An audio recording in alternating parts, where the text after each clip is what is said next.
Sophie? Sophie? Good morning. Sophie, good morning. Hello.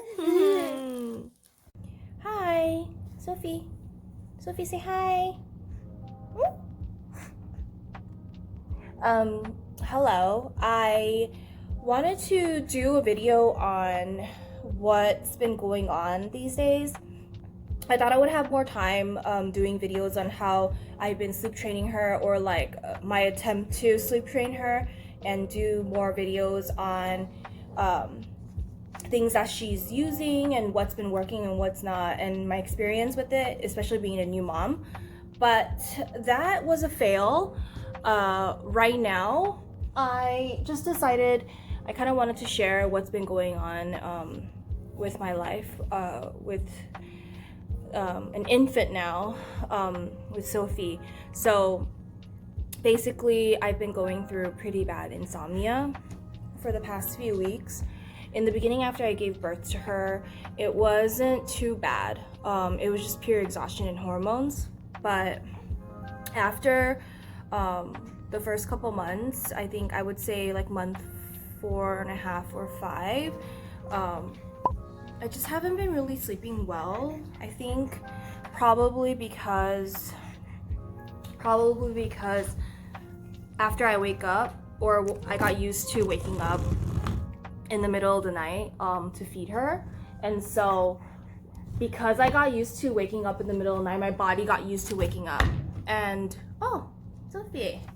And so because of that, it became like a pattern, a pretty bad pattern. So even if right now she's like sleeping through, I still wake up naturally.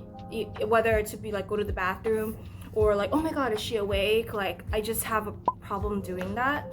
So I wanted to share my insomnia story and how it's negatively affecting my life for the past few weeks. And I did some research, and I also talked to my therapist, and I thought I was going through like chronic insomnia. Like, how come I'm just like up for a couple of hours, and how come I can't go back to sleep even after I wake up and she's sleeping well? And sometimes even if she sleeps like 7 or 8 hours at a stretch, I find myself just waking up naturally. And once I wake up, either if I'm lucky, I can go back to sleep within 30 minutes to an hour. If I'm not, I'm just up from like 2 a.m. all the way to like 8 a.m. or something like that, when she's like completely up. So yeah, a lot of moms go through it, and I finally figured out what has helped me become better at, going back to sleep. Number one is go to sleep early. My husband recommended that, I go to sleep earlier, so I try to go to sleep when she goes to sleep. That way, even if I wake up at 2 or 3, I already have like 4 or 5 hours of sleep. And then number 2 is, right now I'm back in school for clinical psychology, trying to get another degree, and I learned about different types of therapy, or I'm learning. And one type of therapy is called CBT, which is cognitive behavioral therapy, and that is something that's been helping. And basically what it is you find a healthy sleep pattern in order to become better at sleeping. And with that said, it's basically like, you make your bedroom like a sleep haven. You make sure you have low lights. You try not to watch TV. Obviously, don't try not to go on your phone, work on emails, or do any of that. Just make sure when you go to sleep, it's sleep. It's not like, pull out your phone and go on social media or Twitter, Facebook, whatever. So you just go to sleep. And then another thing is you go to sleep early, like I said. And then also another thing is you avoid drugs, like for example CBD, alcohol, whatever it is that you would think to use to go to sleep to help you, because that turns into an possible addiction, and if that's the case, then you're going to be dependent on that. So your body needs to find like a healthy sleep cycle and pattern by itself, and then once you get used to it, it becomes better. So those are the things that I've been doing. I mean, they're all obvious things, but like me, I don't know, I feel like most people don't do that.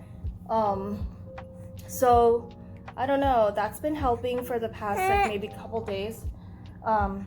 And another thing is, she's been sleeping in the bed with us. I was pretty against sharing the same bed as your baby because of pillows and blankets, and I don't want her to be dependent on that with me. But we're safe, and as long as you find your way as a parent, whatever way works for you guys, it doesn't matter what people say and whatever. Just whatever you know is safe and healthy for your baby, you go ahead and do it, you know, to each their own. So she's been sleeping with us, and actually for the past couple of days she's been sleeping like really well, like 8-9 hours. One time she slept like 10-hour stretches, and that's like super rare. So I think it's probably because we're there, and she feels like safe and comfortable. But yeah, so those are the things, and for the past week it's been helping a lot. And yeah, because if you don't have healthy sleep patterns, and if you have insomnia, it affects your daily life. If you work, it affects your work. It just affects your mood, and you don't have a good time during the day, and it can lead to depression and severe anxiety. So like me, I already have anxiety, and so I think studying types of therapy that can help, like CBT, and how to better yourself to become a healthy sleeper, it really works. And for me, like, I'm not a napper, so that is out of the question. Even if she naps during the day, I just get some stuff done. But other than that, during nighttime, those are the things that I've been doing that's been working. And also another thing is going in the sun for a couple hours a day if you can, working out.